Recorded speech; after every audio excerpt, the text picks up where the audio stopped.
Karen and I are very moved to be with you today.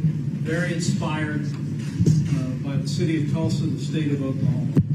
It's extraordinary to think Oklahoma's own Kelvin Drogemeyer is with us today, who would be nowhere else today. He loves this state, loves the people of the state.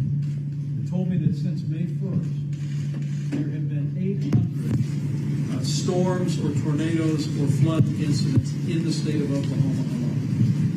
It's put an incredible burden on law enforcement. It's put an incredible burden on families. And yet Oklahoma has responded with compassion and strength, and Oklahoma has inspired the nation. I really mean it. So give yourselves another round.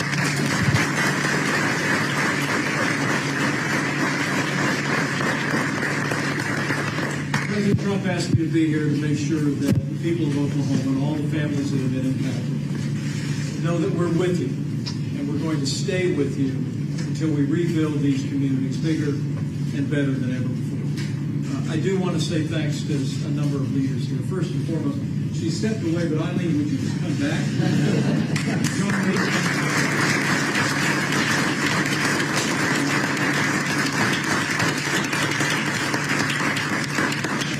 Bradshaw, we just thank you for your work here at the food bank.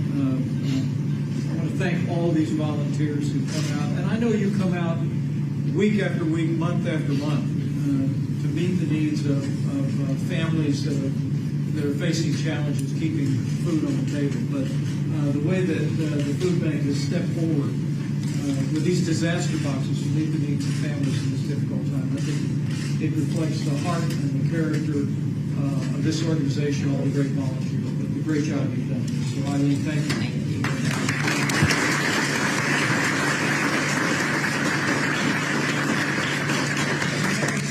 I also want to say how grateful we are.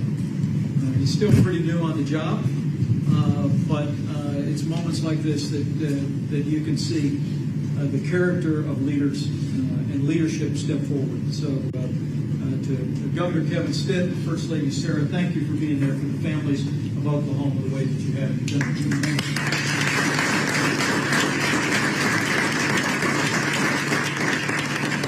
Mayor Bynum, thank you for your gracious words. Thank you for the way you've stood strong for this community, and along with the mayor, I just want to say how grateful we are. For all the members of the law enforcement community, all of the first responders who've been working 24/7 through all of these tremendous storms and challenges. Our hearts grieve for the loss of life. 6 lives have been lost here in Oklahoma in the wake of these storms.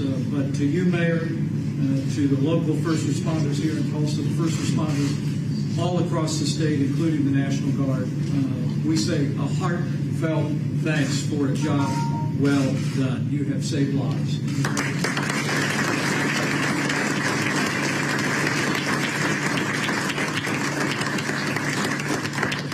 The President is overseas, but before he left for a trip to the United Kingdom and to commemorate the 75th anniversary of D-Day, I'm pleased to report that he signed another disaster declaration for the state of Oklahoma. And you all deserve to know that Congressman Kevin Hern and Congressman Mark Wayne Mullen were in there telling Oklahoma's story to this administration. I want to thank these two great congressmen for the job they did.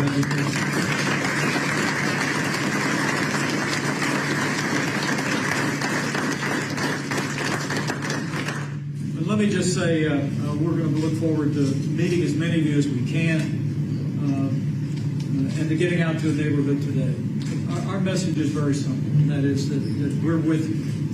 We're with Oklahoma today. We're with all of the states that have been affected by these historic storms that have torn through the heartland and torn asunder entire communities. And we're going to stay with you until these communities come all the way back.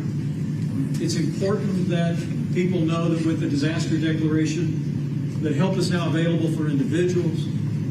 They can call 1-800-621-FEMA to begin the process of applying for individual support for themselves and for their families. There's small business loan assistance that's available. The state also has a broad range of resources that are available to help families and to help communities rebuild. And our pledge to you, Mayor, our pledge to you, Governor Stitt, is that we're going to be with you every step of the way.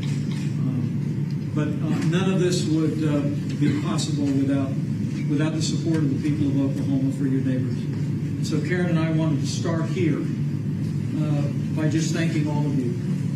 Thank you for coming alongside families in this time of great challenge and need. But those of us who have seen the impact of flooding before, as you have here in Oklahoma, as we did when I was governor of the state of Indiana, I know it's a long way back.